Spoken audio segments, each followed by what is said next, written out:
Hello everyone, and welcome to my Duel Today official news channel. I hope everyone is having a wonderful day. Before we begin, please hit the subscribe button and give this video a thumbs up. Horton Square.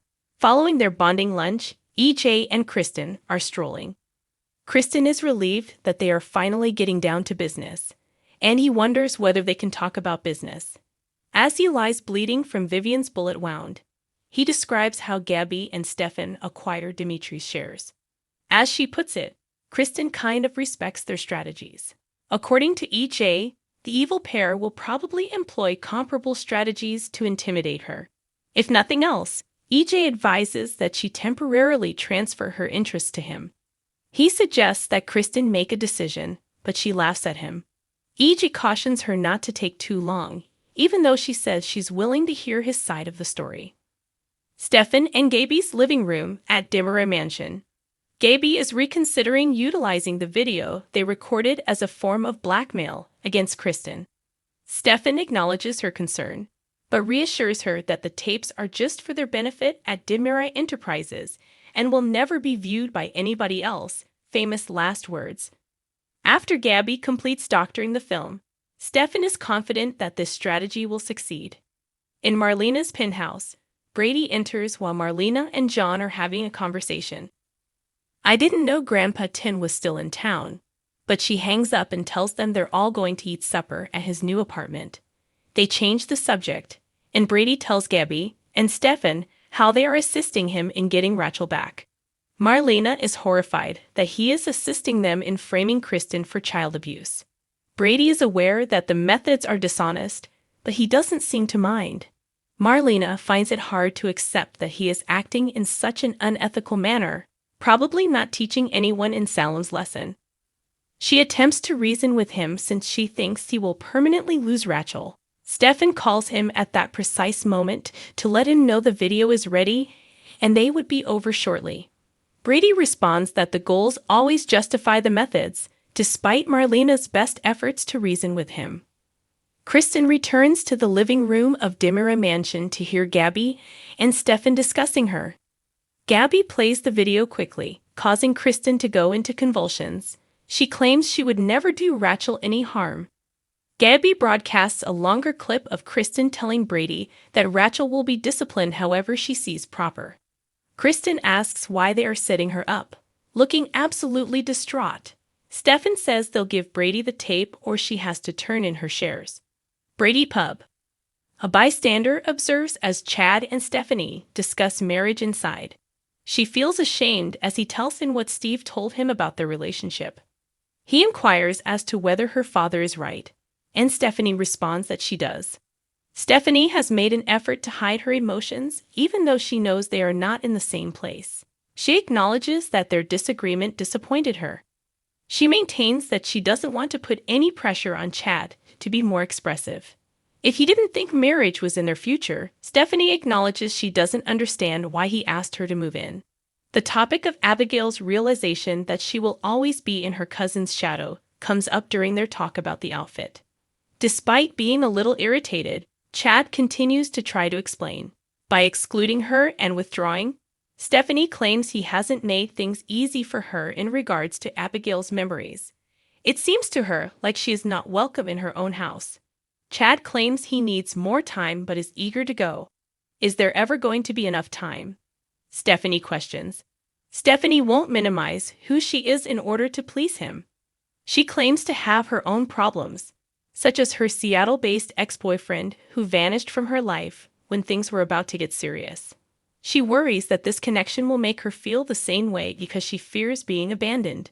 Just not as much as your dead wife. Stephanie responds to Chad's declaration of love for her.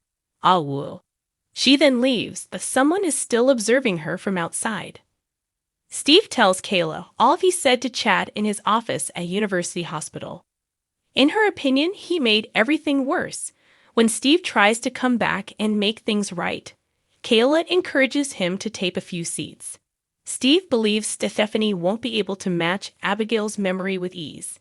Kayla concurs, remembering how hard it was for her to move on after she initially believed he was gone. Flashback. Steve in the medical center, bandaging his eye.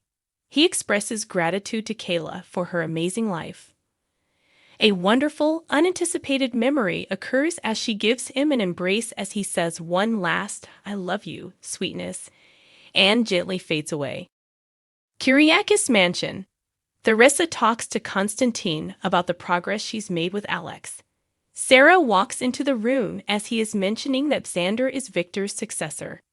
He hangs up once she announces her presence. She was obviously not listening to him as they discussed little Victoria.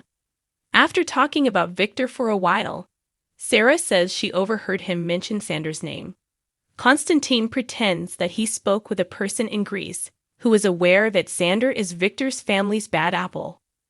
He has also been informed of her recent custody disputes. Although Constantine regrets spreading rumors, he felt compelled to share the information on Xander's heinous actions.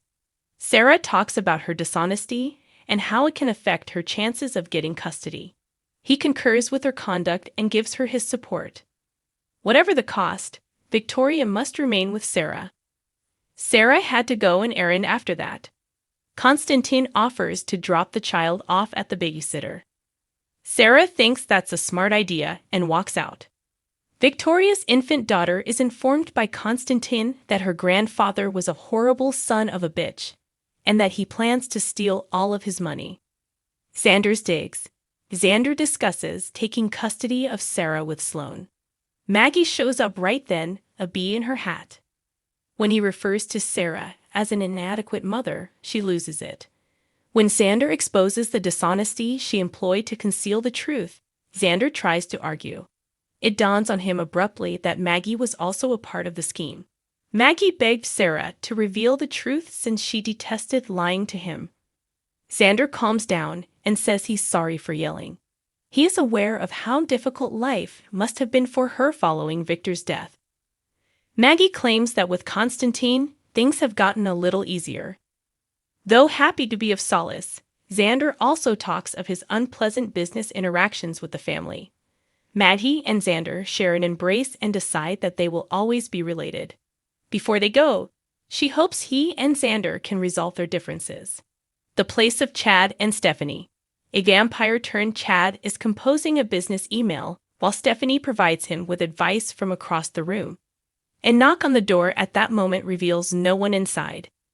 Stephanie enters in the same costume that Abigail was wearing on her previous Halloween when he returns. It was obvious that she didn't know what her costume meant. Chad responds, "There's no way she could have known," to Abigail's apology.